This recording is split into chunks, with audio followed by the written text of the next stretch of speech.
Hello students, मैं राहुल पाटीदार एक बार फिर आप लोगों का न्यूटन एकेडमी यूट्यूब चैनल पर स्वागत करता हूँ। सॉलिड स्टेट के पार्ट 9 में आज अपन सीखेंगे ठोसों के विद्युतीय एवं चुंबकीय गुण। आज फाइनली ये आपका लास्ट पार्ट है। कल मैं आप लोगों को इसके न्यूमेरिकल सोल्व करवाने वाला हूँ और इसके ऑब्जेक्टिव टाइप के क्वेश्चन सोल्व करवाने वाला हूँ। पहले अपन ऑब्जेक्टिव टाइप के क्वेश्चन सोल्व करेंगे, लास्ट में अपन इसके न्यूमेरिकल देखेंगे कुछ और। तो आप लोग तब तक ये जितने भी वीडियो है अगर आपने ध्यान से नहीं देखे हैं तो आप इनको ध्यान से देख लें, क्योंकि जब तक आप लोग इन वीडियो को अच्छे से नहीं पढ़ेंगे तब तक आपको वो न्यूमेरिकल और वो ऑब्जेक्टिव जो मैं आपको करवाने वाला हूँ वो आपसे सोल्व नहीं होंगे। ठीक है, इसलिए आप पहले अच्छे से सब कुछ पढ़ लें और मेरे साथ साथ पढ़ते जाएं। एक बार नहीं समझ में आता है तो वीडियो को 2 बार देखें, 3 बार देखें, लेकिन इसको अच्छे से कवर कर लें तो आपका 1 यूनिट अच्छे से कवर हो जाएगा। ठीक है, आज अपन सीखने वाले हैं ठोसों के विद्युतीय एवं चुंबकीय गुण, electrical and magnetical properties of solid. ये क्या होता है? तो इसके लिए आपको ज़्यादा लोड लेने का ज़रूरत भी नहीं है, बहुत सिंपल होता है। विद्युत की बात करें सबसे पहले, बाद में बात करेंगे चुंबकीय गुण की। तो विद्युतीय गुण की अगर बात करें तो पदार्थ जो होते हैं वो कुचालक होते हैं, सुचालक होते हैं और अर्धचालक होते हैं। 3 टाइप के होते हैं। तो सबसे पहले बात करें तो विद्युतीय गुण की अगर बात करें सॉलिड में, तो कुछ सॉलिड जो होते हैं वो सुचालक होते हैं, यानी कंडक्टर होते हैं। इलेक्ट्रिसिटी के लिए और एनर्जी के लिए वो क्या होते हैं? कंडक्टर होते हैं, यानी वो सुचालक होते हैं। अब वो कंडक्टर है तो यहाँ क्या चीज़ आपको याद रखना है वो है कि जो चालकता होती है, ठोसों की जो चालकता होती है वो 10⁶ से लेकर 10⁸ ओम इनवर्स सेंटीमीटर इनवर्स के बीच होती है। एक तो आपको ये चीज़ इसमें याद रखना है और इनकी डेफिनेशन याद रखना। तो डेफिनेशन तो बहुत सिंपल होता है। ऐसे पदार्थ जिनमें विद्युत का और ऊष्मा का प्रवाह हो जाता है, ऐसे पदार्थ क्या कहलाते हैं? सुचालक पदार्थ कहलाते हैं। बहुत सिंपल बात है, सभी धातुएं इसके अंदर आ जाती हैं। ठीक है, आयरन हो गया, एल्यूमिनियम हो गया, कॉपर हो गया, बहुत सारी धातुएं, जितनी भी धातुएं हैं वो सभी विद्युत की सुचालक होती है। ठीक है, और क्रिस्टल की अगर अपन बात करें, सॉलिड के अंदर अगर क्रिस्टल की बात करें तो मैंने आप लोगों से कहा था कि जो आयनिक क्रिस्टल होते हैं, अगर बात करें अपन आयनिक क्रिस्टल की, तो आयनिक क्रिस्टल में जब अशुद्धि होती है तब ये विद्युत के सुचालक होते हैं। अपन ने कल पढ़ा था फ्रैंकल दोष, शॉटकी दोष, और उससे पहले अगर बात करें तो वो कुचालक थे। जैसे ही उनमें शॉटकी दोष होता है, फ्रैंकल दोष होता है या कोई भी इम्प्यूरिटीज़ आती है, वैसे ही वो विद्युत का क्या हो जाता है? चालक हो जाता है। मैंने आपको कल पढ़ाया था। तो आयनिक क्रिस्टल विद्युत के सुचालक कब होंगे? जब ये अशुद्ध होंगे या इनमें कुछ ना कुछ इम्प्यूरिटी होगी, तब ये क्या हो सकते हैं? विद्युत के सुचालक होते हैं। ठीक है, उसके बाद अगर अपन बात करें, सभी धातुएं तो होती ही सही है, धातुओं के बारे में तो कुछ ज़्यादा सोचने की ज़रूरत ही नहीं है। तो आयनिक क्रिस्टल के बारे में आपने समझ लिया है। फिर उसके बाद अगर बात करें तो जो सहसंयोजी क्रिस्टल होते हैं उसमें भी मैंने आप लोगों से कहा था कि अगर अपन बात करें तो ग्रेफाइट जो होता है उसको अगर छोड़ दे तो बाकी सब जो होते हैं वो विद्युत के क्या होते हैं? कुचालक होते हैं। ग्रेफाइट जो होता है विद्युत का सुचालक होता है। ठीक है, और अपन ने आणविक क्रिस्टल पढ़े थे। पिघली हुई अवस्था में विद्युत के क्या होते हैं? चालक होते हैं। गलित अवस्था में विद्युत के क्या होते हैं? चालक होते हैं। तो चलिए, ये आपका सुचालकता के बारे में बात हो गई है। उसके बाद बात करते हैं अपन कुचालक।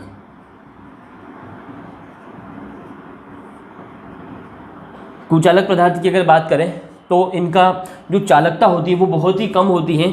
याद रखना चाहे तो याद रख सकते हैं, 10⁻⁻12 ओम इनवर्स सेंटीमीटर इनवर्स होती है। ठीक है, तो कुचालक पदार्थ की अगर बात करें तो अपन ने क्रिस्टलीय ठोस भी पढ़े थे, प्लास्टिक, रबर वगैरह सब ये जो होते हैं ये कुचालक होते हैं। कुचालक का मतलब इनके अंदर से विद्युत और ऊष्मा का प्रवाह नहीं होता है। अब किसी भी पदार्थ में जो चालकता आती है उसका कारण क्या है? मैंने आप लोगों से कहा था, यहाँ पर एक चीज़ और आप समझ लें कि चालकता क्यों आती है। चालकता जो होती है वो या तो इलेक्ट्रॉन की गति से आती है या फिर आयन की गति से आती है। किसी भी सॉलिड के अंदर जो चालकता आती है वो किसकी वजह से आती है? या तो इलेक्ट्रॉन उसमें घूम रहे हैं उसकी वजह से आती है, या उसके अंदर आयन की गति हो रही है उसकी वजह से क्रिस्टल में क्या आती है? चालकता आती है। अब यहाँ आयनिक क्रिस्टल की अगर बात करें तो मैंने आप लोगों से कहा था कि आयनिक क्रिस्टल में क्या होता है? एक पॉजिटिव चार्ज होता है, फिर नेगेटिव, फिर पॉजिटिव, फिर नेगेटिव, यहाँ पॉजिटिव के नीचे नेगेटिव, प्लस माइनस प्लस, कुछ इस तरीके से आपका एक क्रिस्टल होता है। सपोज मान लो ये मैंने एक क्रिस्टल का एक लेयर बना दिया, तो यहाँ क्या है, जब तक इसमें कोई इम्प्योरिटीज़ नहीं है तब तक ये सभी आयन अपनी जगह पर फिक्स है। इसकी वजह से आपका जो आयनिक क्रिस्टल है वो कैसा है, कुचालक है। कैसा है, कुचालक है। लेकिन जैसे इसके अंदर इम्प्योरिटीज़ आती हैं, यानी इसके अंदर कोई अशुद्धि आ जाती है, कोई दोष उत्पन्न हो जाता है, तो सपोज मान लो इसके अंदर शॉर्ट की दोष हो गया, तो शॉर्ट की दोष में क्या होता है, एक माइनस, जितना धनायन जाएगा उतना ही ऋणायन, तो एक धनायन चला गया और एक ऋणायन चला गया, जिससे यहाँ पर क्या बन गई, वैकेंसी बन गई। तो अब ये वैकेंसी बन गई तो इसमें क्या हो जाएगा, आयनों की गति हो जाएगी। तो मैंने कहा ना चालकता जो होती है वो किसके जैसे आती है, तो आयनों की गति के कारण या इलेक्ट्रॉन की गति के कारण। तो जो आयनिक क्रिस्टल होते हैं इनके अंदर जो चालकता आती है वो किसके जैसे आती है, आयनों की गति के कारण। और जब तक आपका क्रिस्टल शुद्ध है तब तक वो कैसा है, कुचालक है। और जैसे उसके अंदर कोई दोष उत्पन्न हो जाता है उसके अंदर क्या जाती है, चालकता आ जाती है, यानी वो सुचालक बन जाता है। अभी इसको अपन समझेंगे और भी आगे। फिर बात करते हैं इलेक्ट्रॉन के कारण। तो इलेक्ट्रॉन के कारण भी चालकता आती है। सभी धातुएं जो होती हैं वो चालक है, मैंने कहा जितनी भी धातुएं वो सब चालक है, तो उनमें चालकता इलेक्ट्रॉन के कारण आती है। ठीक है, आयनों के कारण किस में आती है, आयनिक क्रिस्टल में, याद रखेंगे। और इलेक्ट्रॉन के कारण किस में आती है, धात्विक क्रिस्टल में। जितने भी धात्विक क्रिस्टल हैं उन सब में जो चालकता आती है वो किसके कारण आती है, इलेक्ट्रॉन के कारण आती है। धातुएं जो होती है मैंने पहले भी बताया था, सपोज मान लो आपके पास ये धातु का एक टुकड़ा है, सपोज मान लो आपके पास आयरन है, तो आयरन दो अवस्थाओं में होता है, एक Fe2+ में होता है और Fe3+ में होता है। तो जब आयरन की अगर मैं बात करूं, सपोज मान लो कि यहाँ पर आयरन आपका 2+ अवस्था में, Fe2+ और Fe2+ अवस्था में है, मतलब यहाँ पर आयरन के पास 2+ है, मतलब आयरन ने 2 इलेक्ट्रॉन को क्या कर दिया है, डोनेट कर दिया है। वो सारे इलेक्ट्रॉन जो है यहाँ पर घूम रहे हैं। ठीक है, ये स्वतंत्र अवस्था में इसके अंदर इलेक्ट्रॉन जो है क्या हो रहे हैं, घूम रहे हैं। तो ये इलेक्ट्रॉन यहाँ से यहाँ तक गति कर सकते हैं, इसी वजह से इस धातु के टुकड़े में क्या आ गई, चालकता आ गई, क्योंकि यहाँ पर फ्री इलेक्ट्रॉन रहते हैं। इसको कहते हैं धातु का इलेक्ट्रॉन समुद्र मॉडल। मैंने स्टार्टिंग में आपको ये चीज़ पढ़ा दी है, आगे के जो पार्ट है उनमें भी अपन ने ये चीज़ सीखी है। तो ये जो यहाँ पर चालकता आई है वो किसकी वजह से आई है, इलेक्ट्रॉन के कारण आई है। तो धातुओं में चालकता या तो इलेक्ट्रॉन की गति के कारण आती है या आयनों की गति के कारण आती है, और जिनमें इनकी गति नहीं होती है वो कुचालक हो गए। इनकी चालकता बहुत ही कम होती है ना, 10⁻⁻12 ओम इनवर्स सेंटीमीटर इनवर्स होती है। यहाँ अगर बात करें सुचालक की तो 10⁶ से 10⁸ ओम इनवर्स सेंटीमीटर इनवर्स होती है। तो ये तो दो टाइप के हुए, सुचालक और कुचालक। एक और टाइप अपने को समझना है, उसको भी समझते हैं। थर्ड टाइप जो होता है वो है अर्धचालक। इसको थोड़ा सा डिटेल में अपने को पढ़ना है, अर्धचालक। अब अर्धचालक कैसे बनता है, अर्धचालक बनाने के दो तरीके हैं। जो आपका चालक होता है या तो उसको अपन क्या करें, गर्म करें। जैसे मान लो आपके पास सहसंयोजक क्रिस्टल है और उसको आप बहुत ज़्यादा टेम्परेचर पे गर्म कर रहे हो, तो गर्म करने की वजह से उसमें थोड़ी बहुत क्या जाती है, चालकता आ जाती है। क्यों आ जाती है, क्योंकि जब आप गर्म करोगे तो उसके, मैंने कहा था आपको, जो सहसंयोजक क्रिस्टल होता है उसके अंदर कोवेलेंट बॉन्ड होते हैं, सहसंयोजक बंध होते हैं। तो जैसे ही आप उसको टेम्परेचर दोगे सहसंयोजक बंध जो है वो टूट जाएगा, तो उसमें चालकता आ जाएगी। तो वो चालकता जो आई है वो टेम्परेचर देने की वजह से आई है। तो पहला जो अर्धचालक बनता है वो कैसे बनता है, आप टेम्परेचर दे के बना दें। तो अर्धचालक जो होते हैं ये दो प्रकार के होते हैं, एक को अपन कहते हैं बाह्य अर्धचालक और एक को कहते हैं अपन आंतरिक अर्धचालक। तो जो फर्स्ट वाला जो होता है, अगर टेम्परेचर वाली की बात करें तो उसको कहते हैं आंतरिक अर्धचालक। आंतरिक अर्धचालक, आंतरिक अर्धचालक कैसे बना, मैंने अभी जस्ट बताया। आप क्या करेंगे, टेम्परेचर बढ़ाएंगे। कोई भी आपका कुचालक पदार्थ है उसको ताप देंगे टेम्परेचर बढ़ाने की वजह से। अगर मान लो आपका कुचालक पदार्थ सहसंयोजक टाइप का क्रिस्टल है तो उसको जब आप टेम्परेचर दोगे, बहुत ज़्यादा ताप बढ़ाओगे, तो उसका कोवेलेंट बॉन्ड टूट जाएगा और उसकी वजह से उसमें चालकता आ जाती है। परंतु अगर अपन प्रैक्टिकली बात सोचें तो ये जो आंतरिक अर्धचालक होता है इसका यूज़ बहुत कम होता है, क्योंकि इतना ज़्यादा टेम्परेचर देना और जिससे कोवेलेंट बॉन्ड टूट जाए पॉसिबल थोड़ा कम है। इसलिए दूसरा वाला जो अर्धचालक होता है उसका यूज़ किया जाता है, जिसको अपन कहते हैं बाह्य अर्धचालक।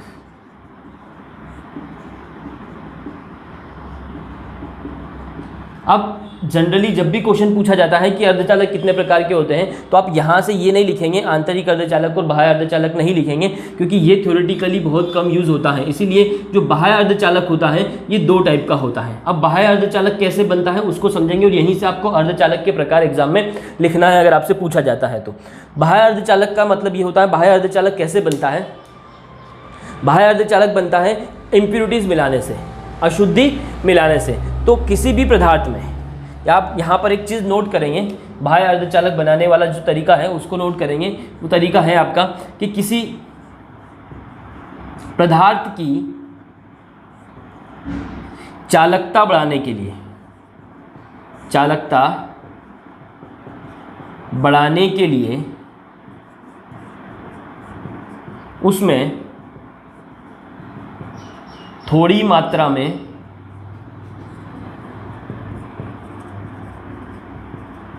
अशुद्धि मिलाई जाती है।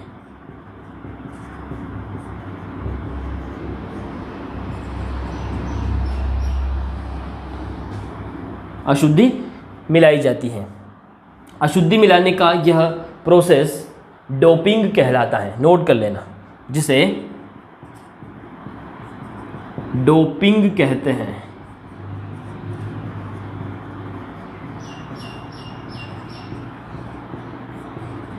या शुद्धि मिलाने का जो प्रोसेस होता है क्या कहलाता है? डोपिंग कहलाता है। तो कभी कभी एग्जाम में ये भी पूछा जाता है कि डोपिंग क्या होता है। तो किसी पदार्थ की चालकता बढ़ाने के लिए, मान लो पदार्थ आपका कुचालक है, मैंने अभी कहा था आयनिक ठोस कैसा होता है, कुचालक होता है, उसके अंदर अपन क्या कर देंगे? अशुद्धि मिला देंगे, इंप्योरिटीज मिला देंगे। तो जैसे ही अपन उसके अंदर अशुद्धि मिलाएंगे, अशुद्धि मिलाने से उसमें थोड़ी सी क्या आ जाएगी? चालकता आ जाएगी। मतलब उसकी चालकता जो है वो किसके बीच हो जाएगी?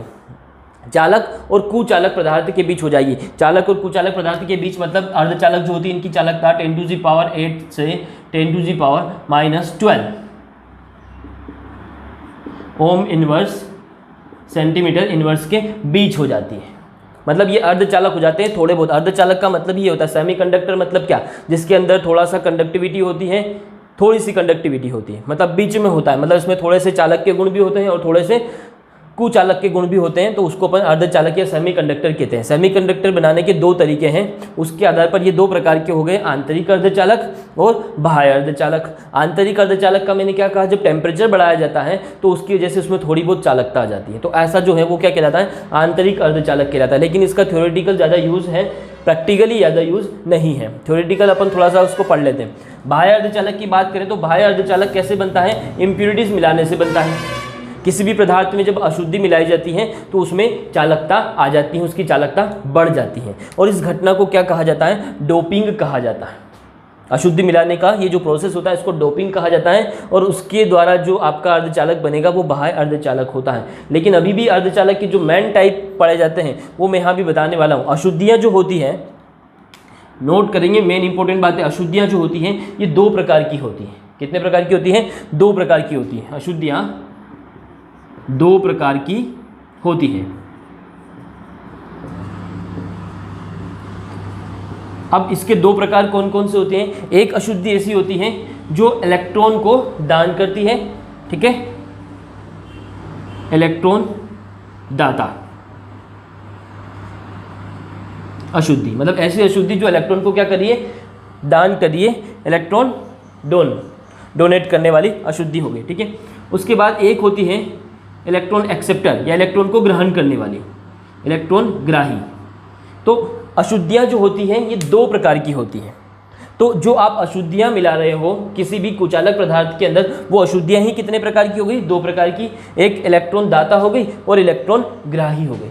तो आप किस टाइप की अशुद्धि मिला रहे हो उसके आधार पर भी आपका जो अर्धचालक होता है, बाह्य अर्धचालक, वो कितने प्रकार का हो जाता है? दो प्रकार का हो जाता है। एक होता है एन टाइप का और एक होता है पी टाइप का। मोस्ट इंपोर्टेंट बात है, यही एग्जाम में पूछा जाता है कि एन प्रकार का अर्धचालक और पी प्रकार का अर्धचालक क्या होता है। तो जब आप यहाँ पर इलेक्ट्रॉन दाता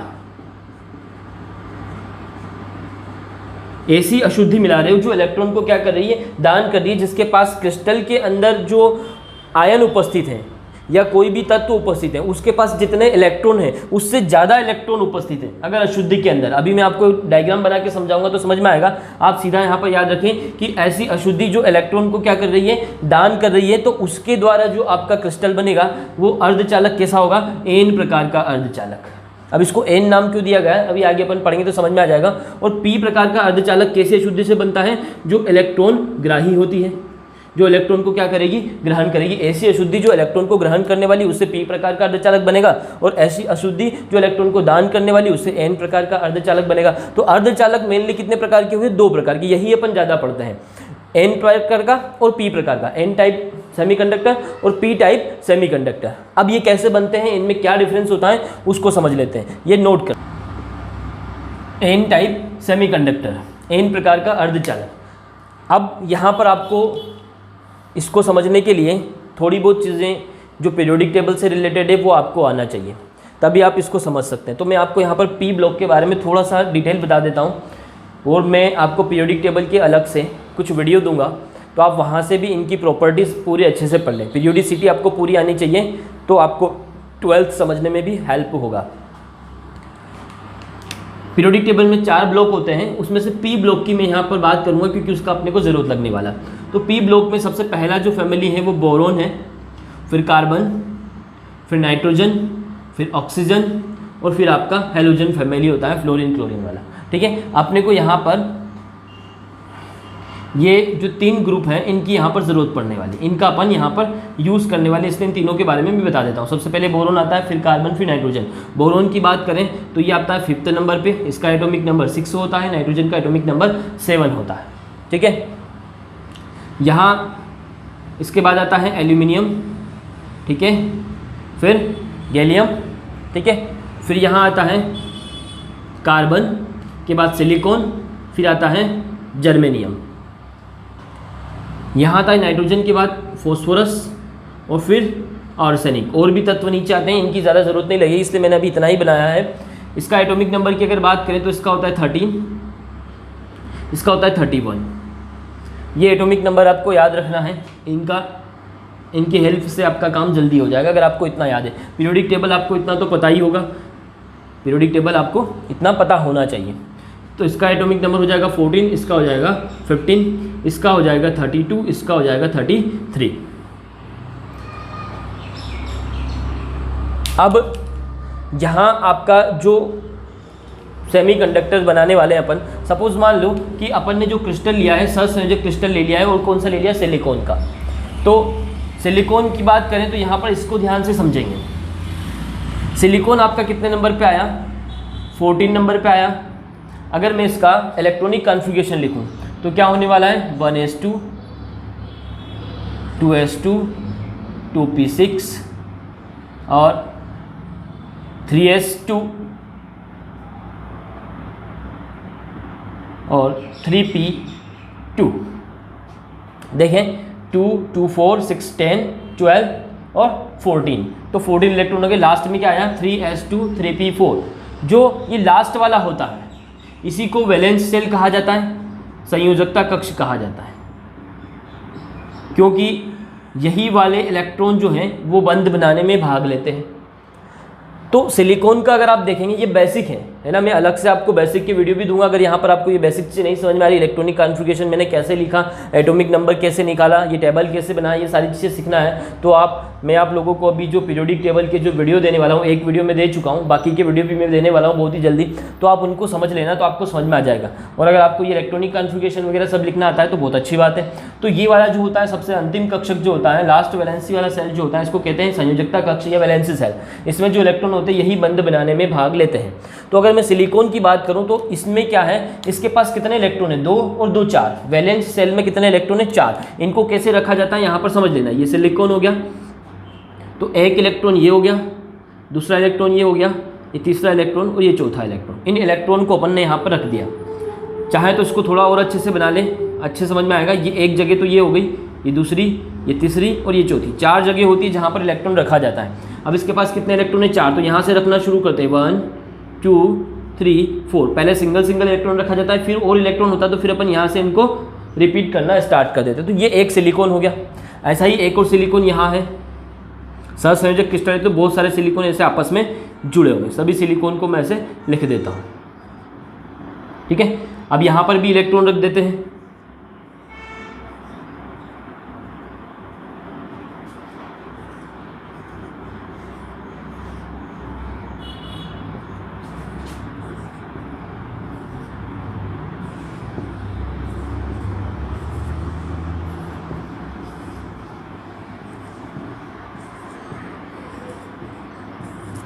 आप लोग साथ साथ ये डायग्राम बनाते जाएं। तो सभी सिलिकॉन के पास कितने हैं, 4 4 इलेक्ट्रॉन हैं। इन दोनों ने मिलकर यहाँ पर क्या कर लिया, एक बॉन्ड बना लिया। इन दोनों ने मिलकर यहाँ पर एक बंध बना लिया, ये ऊपर वाले सिलिकॉन के साथ बॉन्ड बना लेगा, ये इधर ऊपर वाले के साथ बना लेगा, ये इधर बना लेगा, ये इधर बना लेगा, इन दोनों ने आपस में यहाँ बना लिया, इन दोनों ने यहाँ बॉन्ड बना लिया। तो ये सब आपस में इस तरीके से क्या है, बॉन्ड बनाकर जुड़े हुए, ये इधर बना लेगा, ये इधर सिलिकॉन के साथ बना लेगा, इन दोनों सिलिकॉन ने भी यहाँ पे आपस में बॉन्ड बना लिया। ठीक है, ये सब इनने आपस में क्या कर लिया, बॉन्ड बना लिया। ये आपका सिलिकॉन का एक क्रिस्टल आपके पास है। ठीक है, अब बारी आती है इसके अंदर अशुद्धि मिलाने की। अब अपन यहाँ पर जब अशुद्धि मिलाएंगे तो क्या चेंज होने वाला है उसको आपको समझना है। डायग्राम आपको थोड़ा सा अब मेरे पूरे बनाने के बाद आपको इस तरीके से दिख रहा है, लेकिन आपको यहाँ पे सारी चीज़ समझ में आएगी। इस वाले सिलिकॉन को आप देखेंगे, आपको सब कुछ समझ में आएगा। इन दोनों को आप देखें तो इस सिलिकॉन के पास 1 2 3 4 इलेक्ट्रॉन, इस सिलिकॉन के पास भी 1 2 3 4 इलेक्ट्रॉन। इन दोनों ने आपस में मिलकर बॉन्ड बना लिया। इसने इधर वाले सिलिकॉन के साथ बना लिया, इसने ऊपर इधर नीचे बना लिया। सभी तरफ सिलिकॉन आपस में बॉन्ड के द्वारा जुड़े हुए। ये बंध कौन सा है, सहसंयोजक बंध है। अब बारी आती है इसके अंदर अशुद्धि मिलाने की। अभी जो मैंने सिलिकॉन उठाया है वो इस ग्रुप में से उठाया है। ठीक है, यहाँ अगर मैं बात करूँ तो ये 13 वाला ग्रुप है, ये 14 ग्रुप है और ये 15 ग्रुप है। ग्रुप भी आपको याद रखना है, तब जाके आप डेफिनेशन अच्छे से समझ पाएंगे एन प्रकार के अर्धचालक की। ये 14 वाले ग्रुप में से अपन ने सिलिकॉन लिया, तो सिलिकॉन का जो क्रिस्टल है इसके अंदर यदि अपन 15 ग्रुप वाले, ध्यान से बात को समझना, 15 ग्रुप के किसी भी तत्व को यानी फॉस्फोरस या आर्सेनिक, 15वें समूह के तत्व फॉस्फोरस या आर्सेनिक की अशुद्धि जब इसके अंदर मिलाएंगे तब आपको एन प्रकार का अर्धचालक मिलेगा। अब अपन अशुद्धि मिलाते हैं। किसकी अशुद्धि मिलाने की कहा मैंने, 15 ग्रुप के तत्व की। यानी यहाँ से आप फॉस्फोरस को मिलाते हैं, नाइट्रोजन तो गैस फॉर्म में होता है, तो अपन फॉस्फोरस और आर्सेनिक को इसके अंदर अशुद्धि के रूप में मिलाते हैं। तो चलिए अपन यहाँ एक सिलिकॉन की जगह क्या आ जाएगा, या तो फॉस्फोरस आ जाए या आर्सेनिक आ जाए। तो चलिए अपन फॉस्फोरस को रखते हैं। तो पहले सबसे पहले अपन फॉस्फोरस के बारे में जान लें। फॉस्फोरस जो होता है ये आपका 15 नंबर पे आता है। इलेक्ट्रॉनिक कॉन्फ़िगरेशन लिखेंगे तो 1s2 2s2 2p6 3s2 और 3p2 ये आने वाला है। 15 है ना, तो 3p3 2 4 16 12 और 15, तो लास्ट में क्या आया 3s2 3p3। यानी अगर यहाँ फॉस्फोरस की मैं बात करूँ तो फॉस्फोरस के वैलेंस शेल में कितने इलेक्ट्रॉन हैं, 5 इलेक्ट्रॉन हैं। अब ये जो सिलिकॉन है इसकी जगह यहाँ पर क्या आ गया, फॉस्फोरस आ गया। अशुद्धि मिला दी तो सिलिकॉन की जगह क्या आ गया, फॉस्फोरस आ गया। अब फॉस्फोरस में इलेक्ट्रॉन को रखते हैं 1 2 3 4। ठीक है, अब मैं इनका कलर चेंज कर देता हूँ। चलो, ये एक इलेक्ट्रॉन, ये दूसरा, ये तीसरा, ये चौथा। 4 इलेक्ट्रॉन तो जो बंद बना रहे थे वो बंद बना लिए, लेकिन अभी भी इसके पास एक इलेक्ट्रॉन क्या है, बचा हुआ है। सपोज वो एक इलेक्ट्रॉन जो बचा हुआ है वो मैं यहाँ रख दूँ। अब ये इलेक्ट्रॉन जो है, ये इलेक्ट्रॉन क्या हो गया, फ्री हो गया। तो ये फ्री इलेक्ट्रॉन यहाँ है, कभी यहाँ चला जाएगा, कभी यहाँ चला जाएगा। ये पूरे क्रिस्टल में अब क्या हो सकता है, घूम सकता है। मैंने कहा था कि जो चालकता होती है वो 2 ही वजह से आती है, या तो इलेक्ट्रॉन की गति के कारण या आयंस की गति के कारण। तो यहाँ पर आपका एक इलेक्ट्रॉन क्या हो गया, फ्री हो गया, क्योंकि फॉस्फोरस के संयोजकता कक्ष में कितने इलेक्ट्रॉन है, 5 इलेक्ट्रॉन है, जिसमें से 4 इलेक्ट्रॉन तो वापस से बंद बना लेंगे, क्योंकि सिलिकॉन ने भी कितने बना रखे थे, 4 बंद बना रखे थे। तो फॉस्फोरस के भी 4 इलेक्ट्रॉन तो बंद बना लेंगे, परंतु ये जो 5वां इलेक्ट्रॉन है ये आपका क्या रह जाएगा, फ्री हो जाएगा। तो ये जो 5वां इलेक्ट्रॉन है ये इस पूरे क्रिस्टल में क्या हो सकता है, घूम सकता है। अब इस क्रिस्टल के अंदर जो चालकता आई है वो किसकी वजह से आई है, इस फ्री इलेक्ट्रॉन की वजह से आई है, मुक्त इलेक्ट्रॉन की वजह से आई है। इलेक्ट्रॉन पर नेगेटिव चार्ज होता है, नेगेटिव का n लिया और नाम रख दिया n प्रकार का अर्धचालक, क्योंकि यहाँ पर जो चालकता आ रही है वो किसकी वजह से आ रही है, इलेक्ट्रॉन की वजह से आ रही है। इलेक्ट्रॉन पर क्या है, -4 है, नेगेटिव चार्ज है, तो n प्रकार का अर्धचालक बन गया। तो मैंने कहा था कि n प्रकार का जो अर्धचालक है वो कैसे बनता है, जो अशुद्धि आपकी कैसी होना चाहिए, अशुद्धि कैसी होती है, इसे अशुद्धि होती है इलेक्ट्रॉन दाता। तो देखो ना, अशुद्धि ने क्या करा, एक इलेक्ट्रॉन क्या कर दिया, फ्री कर दिया। तो जो अशुद्धि होती है इलेक्ट्रॉन दाता अशुद्धि अगर आप मिलाते हो तो आपको n प्रकार का अर्धचालक मिलता है। मतलब आपको याद रखना है, क्या लिखोगे n प्रकार के अर्धचालक में, यदि आपके पास सिलिका का या जर्मेनियम कुछ भी ले सकते हैं का क्रिस्टल अगर आपके पास है, उसके अंदर आप 15 समूह के फॉस्फोरस या आर्सेनिक की अशुद्धि अगर मिलाते हो, फॉस्फोरस के अंतिम कक्षक में भी 5 इलेक्ट्रॉन है तो आर्सेनिक के अंतिम कक्षक में भी 5 इलेक्ट्रॉन ही होंगे। इसमें कोई प्रॉब्लम वाली बात नहीं है, आप इसको लिखेंगे तो आपको समझ में आ जाएगा। तो जब सिलिकॉन के क्रिस्टल में 15वें समूह के फॉस्फोरस या आर्सेनिक की अशुद्धि मिलाई जाती है तो आपको n प्रकार का अर्धचालक मिलता है। इस प्रकार के अर्धचालक में चालकता इलेक्ट्रॉन की वजह से उत्पन्न होती है। तो ये हो गया आपका n प्रकार का अर्धचालक। ऐसे ही अपन p प्रकार के अर्धचालक को समझते हैं। अब p प्रकार के अर्धचालक को समझते हैं, वही आपका सिलिकॉन का क्रिस्टल है, इसमें आपको चालकता उत्पन्न करना है, इसको अर्धचालक बनाना है।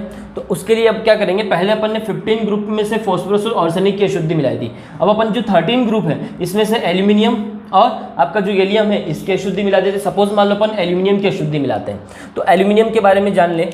एल्यूमिनियम जो है ये 13 नंबर पे आता है। यहाँ इलेक्ट्रॉनिक कॉन्फ़िगरेशन लिखोगे 1s2 2s2 2p6 3s2 और 3p1। तो देखो 13 हो गया, 2 इलेक्ट्रॉन इसमें, 2 इसमें, 4 6 10 12 और 13। तो इसका जो संयोजकता कक्षीय है, वैलेंस शेल है, इसकी अगर बात करें तो 3s2 3p1 कितने इलेक्ट्रॉन आए हैं, 3 इलेक्ट्रॉन। इसके वैलेंस शेल में 3 इलेक्ट्रॉन होते हैं। तो चलिए अपन जो सिलिकॉन है उसकी जगह क्या करते हैं, फास्फोरस को रख देते हैं। तो फास्फोरस को रखा तो फास्फोरस के पास कितने इलेक्ट्रॉन, 3, तो 1 2 और 3। अब ये एक जो है क्या रह गई, वैकेंसी रह गई, खाली जगह रह गई। इसको कहते हैं धनायन छिद्र, धनात्मक छिद्र, धनायन नहीं कहेंगे, धनात्मक छिद्र, क्योंकि इसमें कोई चार्ज नहीं होता, ये आवेशहीन होता है ना। तो इसमें कोई चार्ज नहीं होता है, तो इस जो गोले को, ये जो रिक्तिका बची है, इस गोले को धनात्मक छिद्र या धनात्मक गोला कह दिया जाता है। याद रखें, पॉजिटिव होल इसको कहा जाता है। तो अब यहाँ पर क्या हुआ, 3 इलेक्ट्रॉन थे, तो 3 इलेक्ट्रॉन ने तो बंध बना लिए हैं और एक जो है वो खाली रह गया, मतलब इधर कोई बंध ही नहीं बना। तो यहाँ पर क्या हो गया, एक छिद्र बन गया। तो इसको कहते हैं धनात्मक छिद्र। अब ये धनात्मक छिद्र जो है क्या हो सकता है कि ये जो सिलिकॉन का इलेक्ट्रॉन है, ये इलेक्ट्रॉन उठकर यहाँ चला जाए, तो यहाँ पर धनात्मक छिद्र आ जाएगा। फिर क्या होगा, किसी और सिलिकॉन का इलेक्ट्रॉन यहाँ चला जाए तो ये छिद्र यहाँ आ जाएगा। तो इस तरीके से ये धनात्मक छिद्र जो है इस पूरे क्रिस्टल में अब घूम सकता है। अब ये धनात्मक छिद्र इसमें घूम सकता है, तो इसमें जो चालकता आई है वो किसकी वजह से आई है, ये होल की वजह से। इसी होल की वजह से इसमें इलेक्ट्रॉन क्या हो रहे हैं, घूम पा रहे हैं। तो इसमें जो चालकता आई है वो इस होल की वजह से आई है, और इस होल को कहा गया है धनात्मक छिद्र, पॉजिटिव होल। पॉजिटिव होल मतलब पी, इसलिए इसको कहा जाता है पी प्रकार का अर्धचालक। मतलब आप सिलिकॉन का आपके पास अगर क्रिस्टल है और उसके अंदर अगर अपन 13 समूह के एल्यूमिनियम या गैलियम की अशुद्धि अगर इसके अंदर मिलाते हैं तो हमको पी प्रकार का अर्धचालक प्राप्त होता है। और यदि सिलिकॉन के क्रिस्टल में अगर अपन 15 समूह के फॉस्फोरस और आर्सेनिक की अशुद्धि मिलाते हैं तो आपको एन प्रकार का अर्धचालक प्राप्त होता है। अब देखो यहाँ पर ये क्या कर रहा है, इलेक्ट्रॉन को क्या कर रहा है, ग्रहण कर रहा है, अपने होल में इलेक्ट्रॉन को ग्रहण कर रहा है। तो यहाँ पर कौन सी अशुद्धि मिलाई अपन ने, इलेक्ट्रॉन ग्राही। जब भी आप इलेक्ट्रॉन ग्राही अशुद्धि मिलाओगे तो आपको पी प्रकार का अर्धचालक मिलेगा, और जब आप इलेक्ट्रॉन दाता अशुद्धि मिलाओगे तो एन प्रकार का आपको अर्धचालक मिलेगा। तो आपको ये अर्धचालक अच्छे से समझ में आ गया है। इलेक्ट्रिक प्रॉपर्टी हो गया। अब बात करते हैं मैग्नेटिक प्रॉपर्टी की। अब किसी भी क्रिस्टल के अंदर अगर बात करें तो उसमें, या किसी भी सॉलिड की बात करें तो उसमें मैग्नेटिक प्रॉपर्टी क्यों उत्पन्न होती है।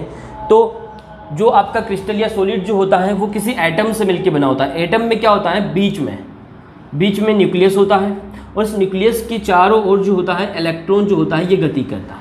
अब इलेक्ट्रॉन में 2 प्रकार की गति होती है। एक तो इलेक्ट्रॉन जो होता है यहाँ पर जो कक्षा है इस कक्षा में भी गति करता है, और इलेक्ट्रॉन खुद अपनी जगह पर अपने अक्ष पर भी क्या करता है, गति करता है। तो इसमें 2 प्रकार का घूर्णन होता है। तो इसकी वजह से किसी भी क्रिस्टल में 2 प्रकार का चुंबकीय आघूर्ण उत्पन्न हो जाता है। ठीक है। अब चुंबकीय आघूर्ण जो होता है उसका सूत्र क्या होता है उसके बारे में भी अपन बात कर लेंगे। और चुंबकीय आघूर्ण जो होता है इसका जो यूनिट होता है वो होता है बोर मैग्नेटोन। क्या कहा मैंने, चुंबकीय आघूर्ण जो यहाँ उत्पन्न हो रहा है उसकी इकाई याद रख लें आप। चुंबकीय आघूर्ण की इकाई जो होती है वो होती है बोर मैग्नेटोन। ठीक है, म्यू बी इसको लिखा जाता है, बोर मैग्नेटोन, ये इसकी यूनिट होती है। अब चुंबकीय आघूर्ण कैसे उत्पन्न हो रहा समझ में आ रहा है ना। नाभिक के आसपास जो इलेक्ट्रॉन होता है इसमें 2 टाइप का घूर्णन होता है, एक तो कक्षीय घूर्णन होता है और एक अक्षीय होता है। एक कक्षा में घूमता है और एक अपने अक्ष पर घूमता है। तो इसकी वजह से इसमें घूर्णन उत्पन्न होता है, और इसी के बेसिस पर इलेक्ट्रॉन कैसे उपस्थित हैं किसी भी तत्व के अंदर उसके बेसिस पे चुंबकीय आघूर्ण जो होता है, या चुंबकत्व की अगर मैं बात करूं तो चुंबकीय पदार्थ जो होते हैं ये 5 प्रकार के होते हैं। सबसे पहले पदार्थ की अगर बात करें तो प्रतिचुंबकीय पदार्थ, 2 टाइप तो आपको इजी वे में समझ में आएगा। तो पहला जो है वो आपका प्रतिचुंबकीय पदार्थ या डाईमैग्नेटिक पदार्थ। तो डाईमैग्नेटिक पदार्थ का मतलब क्या हुआ कि अगर कोई पदार्थ ऐसा है या कोई ऐसा तत्व है जिसके अंदर कोई भी अयुग्मित इलेक्ट्रॉन उपस्थित नहीं है। इसके एग्जाम्पल से समझते हैं। जैसे मान लो NaCl की मैं बात करूँ, सिंपल एग्जाम्पल ले लेते पहले। NaCl में अगर मैं सोडियम की अगर बात करूँ तो सोडियम जो है वो 11 नंबर पे आता है। इसका इलेक्ट्रॉनिक कॉन्फ़िगरेशन लिखूंगा तो 1s2 2s2 2p6 3s1, ये Na का लिखा है। लेकिन NaCl के अंदर Na जो होता है वो Na+ में होता है और Cl पर क्या होता है, 1- होता है। तो ये तो मैंने Na का इलेक्ट्रॉनिक कॉन्फ़िगरेशन लिखा है। अगर मैं Na+ करता हूँ तो इसमें इलेक्ट्रॉन कितने रह गए, 10। तो जो अंतिम कक्षक है उसमें से एक इलेक्ट्रॉन निकल जाएगा। मतलब यहाँ क्या बचेगा, 1s2 2s2 2p6 और 3s0, इसमें से एक इलेक्ट्रॉन निकल गया। तो बचा क्या, 2s2 2p6, लास्ट में यही बचा। तो अगर मैं इसकी बात करूं 2s2 और 2p6, s है मतलब इसमें एक ऑर्बिटल्स होता है। p की अगर बात करूं तो p में 3 ऑर्बिटल होते हैं। इलेक्ट्रॉन रखेंगे 2 इलेक्ट्रॉन तो 1 और 2, ये सब बेसिक चीज़ है। अगर आपको ये इलेक्ट्रॉन भी भरना नहीं आता है तो आप 11th को अच्छे से सीखें। तो मैं 11th के बेसिक भी आपको चैप्टर देने वाला हूँ, उनको आप देख लेना। यहाँ 6 है तो 1 2 3 4 5 6। तो देखो यहाँ पर कोई भी अयुग्मित इलेक्ट्रॉन नहीं है, ये सभी जोड़े में उपस्थित है। तो इनको क्या कहते हैं, जहाँ 2 इलेक्ट्रॉन उपस्थित है उसको युग्मित इलेक्ट्रॉन कहते हैं। तो यहाँ सभी जगह क्या है, युग्मित इलेक्ट्रॉन उपस्थित है। तो ऐसे यौगिक जिनमें अयुग्मित इलेक्ट्रॉन उपस्थित नहीं होता है, कोई भी अयुग्मित इलेक्ट्रॉन उपस्थित नहीं होता है,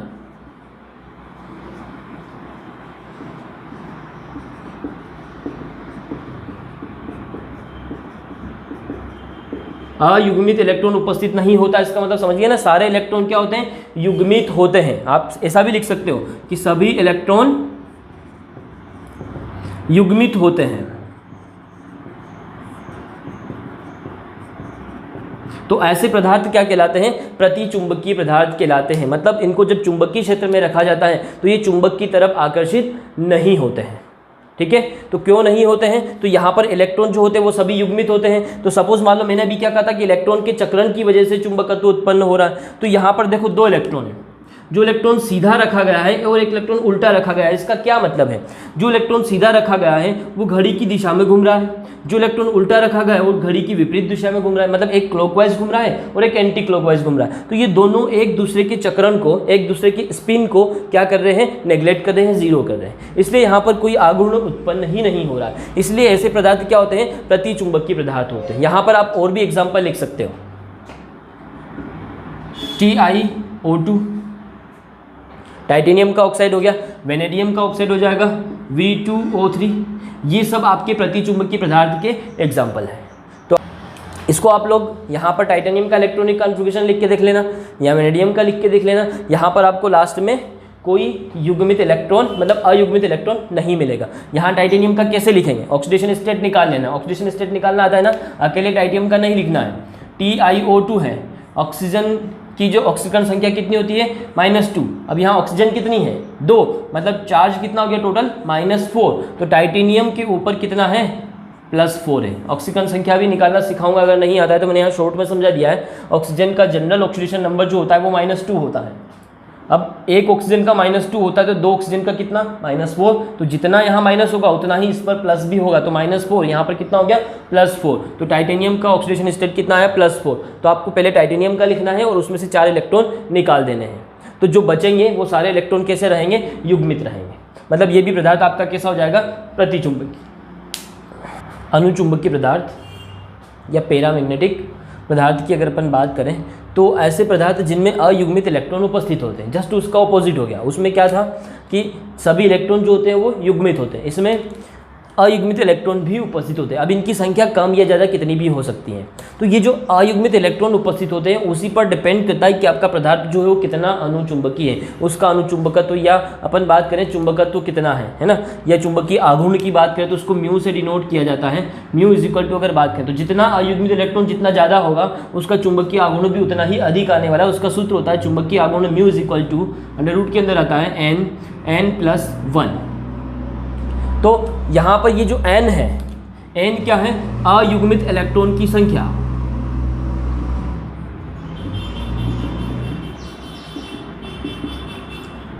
सपोज मान लो कि किसी तत्व के अंदर अयुग्मित इलेक्ट्रॉन की संख्या 2 है, तो n की जगह 2 लिख दोगे और उससे आप इसको सोल्व कर लें तो आपका चुंबकीय आघूर्ण आ जाएगा। और ये काय में आएगा? बोर मैग्नेटोन में। म्यू बी इसका यूनिट होता है बोर मैग्नेटोन। तो ये चुंबकीय आघूर्ण निकालने का तरीका हो गया। अनुचुंबकीय पदार्थ क्या होता है? जिसमें अयुग्मित इलेक्ट्रॉन उपस्थित होता है। जैसे अपन एग्जाम्पल के लिए अगर बात करें तो टाइटेनियम का ऑक्साइड, वहाँ मैंने TiO2 लिखा था, मैंने यहाँ लिखा TiO, टाइटेनियम का ऑक्साइड। यहाँ ये इसका एग्जाम्पल हो गया। अगर मैं टाइटेनियम की अगर बात करूँ तो इसका इलेक्ट्रॉनिक कॉन्फ़िगरेशन लिख के देख लेते हैं। ये 22 पर नंबर पर आता है। इलेक्ट्रॉनिक कॉन्फ़िगरेशन लिखेंगे तो 1s2 2s2। देखो यहाँ पर टाइटेनियम का ऑक्सीडेशन स्टेट कितना है वो भी निकालना पड़ेगा। 2p6 3s2 3p6 4s2 3d2। देखो 22 हो गया क्या? 10 20 22। अब ऑक्सीजन का ऑक्सीडेशन नंबर होता है -2, एक ही ऑक्सीजन है तो -2। टाइटेनियम का हो जाएगा +2।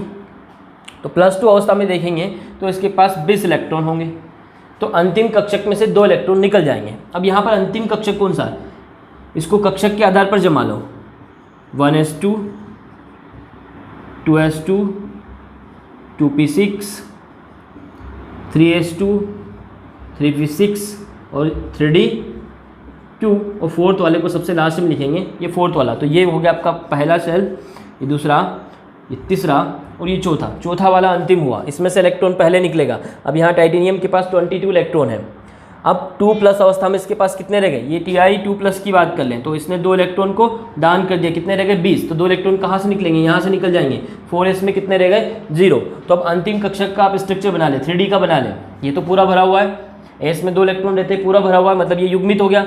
इसमें 6 इलेक्ट्रॉन है, ये भी पूरा भरा हुआ है। 3D की अगर बात करें तो 3D में 5 कक्षक होते हैं।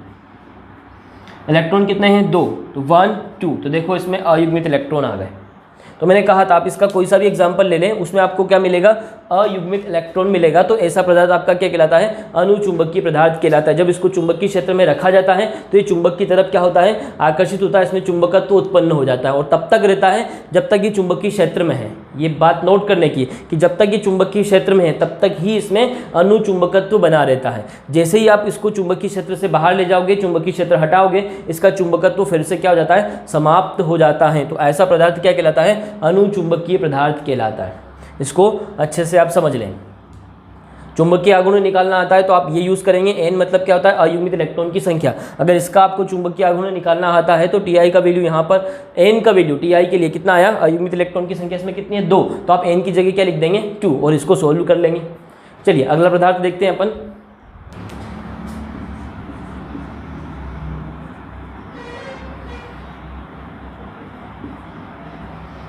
ये भी अनुचुंबकीय पदार्थ के एग्जाम्पल हैं। अब आता है लोह चुंबकीय पदार्थ।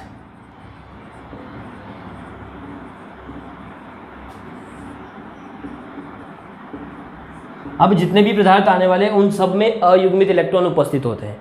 ठीक है, केवल एक ही ऐसा पदार्थ होता है जिसमें कोई भी अयुग्मित इलेक्ट्रॉन उपस्थित नहीं होता है और वो आपने सबसे पहले नंबर पे पढ़ा था, प्रतिचुंबकीय पदार्थ। ठीक है, डायमैग्नेटिक पदार्थ। बाकी सब में क्या होता है? अयुग्मित इलेक्ट्रॉन उपस्थित होते हैं। तो लोह चुंबकीय पदार्थ की अगर मैं बात करूं तो इसको फेरोमैग्नेटिक पदार्थ भी कहा जाता है। तो यहाँ आपको एक तो इसके एग्जाम्पल याद रखने हैं। एग्जाम्पल आप याद रखोगे, फे को नी, इसको आपको ऐसे याद रखना है। कैसे याद रखना है? फे को नी, आयरन, कोबाल्ट, निकिल, ये इसके क्या है? एग्जाम्पल हैं।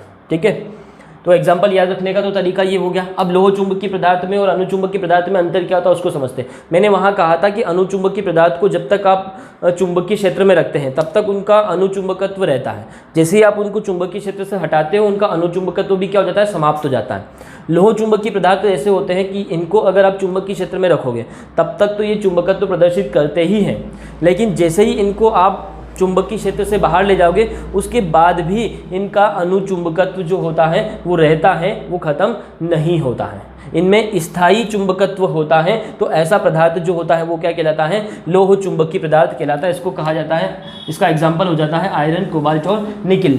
इसमें एक और चीज़ आप समझ लें, जैसे मान लो आप ये पदार्थ है, सपोज मैंने आयरन को ही ले लिया है, चुंबकीय क्षेत्र में रखने से पहले इनके जो स्पिन है इलेक्ट्रॉन की वो सबकी अलग अलग दिशा में है, ठीक है, अलग अलग दिशा में है। और जैसे ही आप इन पर चुंबकीय क्षेत्र डालते हैं, ये मैंने अब इनको क्या कर दिया, चुंबकीय क्षेत्र डाल दिया, तो जैसे ही आप इनको चुंबकीय क्षेत्र में रखोगे इन सब का स्पिन जो होता है यानी इनका सबका चक्रण जो होता है वो एक ही दिशा में हो जाता है। इसीलिए इनका चुंबकीय आघूर्ण जो होता है बहुत ज़्यादा हो जाता है, क्योंकि सब एक ही दिशा में घूमने लग गए। सबका चक्रण क्या हो जाता है? एक दिशा में। जैसे इनको चुंबकीय क्षेत्र में रखोगे इनका विन्यास जो है, इनके चक्रण का जो विन्यास है वो सब क्या हो जाएगा? एक ही डायरेक्शन में हो जाता है। ऐसे पदार्थ लोह चुंबकीय पदार्थ कहलाते हैं। ये सब प्रैक्टिकली करने पर पता चलता है, देख के पता नहीं चलेगा। आयरन को देख के आप ये नहीं बता सकते हो कि ये लोह चुंबकीय पदार्थ है। तो जब इसको चुंबकीय क्षेत्र में रखा जाता है तो इन सबका स्पिन जो होता है वो सबका एक ही डायरेक्शन में हो जाता है। तो ऐसे पदार्थ कहलाते हैं लोह चुंबकीय पदार्थ। अब एक और आता है सेकेंड वाला, अगर अपन बात करें तो वो आता है प्रतिलोह चुंबकीय पदार्थ। प्रतिलोह चुंबकीय पदार्थ। हाँ, इसके ऑक्साइड यूज कर ले। इसके एग्जांपल में क्या यूज कर सकते हैं? इसके ऑक्साइड, जैसे आयरन का ऑक्साइड हो गया, निकल का ऑक्साइड हो गया, कॉपर का ऑक्साइड, कोबाल्ट का नहीं है ना, कॉपर का ऑक्साइड हो गया। तो इसके जो ऑक्साइड है वो इसके एग्जांपल हो जाएंगे। तो याद रखने का अच्छा तरीका है ना, ये जो धातु है इन्हीं के ऑक्साइड याद रख ले आप, फेरस आयरन का ऑक्साइड याद रख ले, निकल का ऑक्साइड हो गया, कॉपर का ऑक्साइड हो गया, वो प्रतिलोह चुंबकीय पदार्थ कहलाते हैं। अब इसमें और इसमें अंतर क्या? यहाँ पे क्या हुआ था, पहले इनकी डायरेक्शन सबकी अलग अलग थी, जैसे ही चुंबकीय क्षेत्र में रखा सबकी डायरेक्शन क्या हो गई? एक दिशा में हो गई।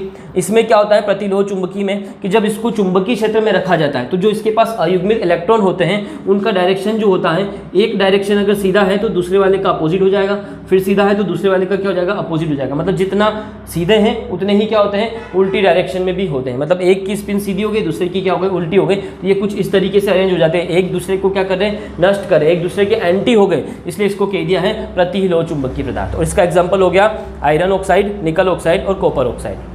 फिर आपका जो थर्ड होता है वो होता है फेरीमैग्नेटिक।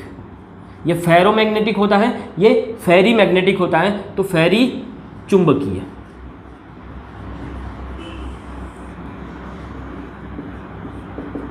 पदार्थ। इसका एग्जाम्पल कैसे याद रखेंगे?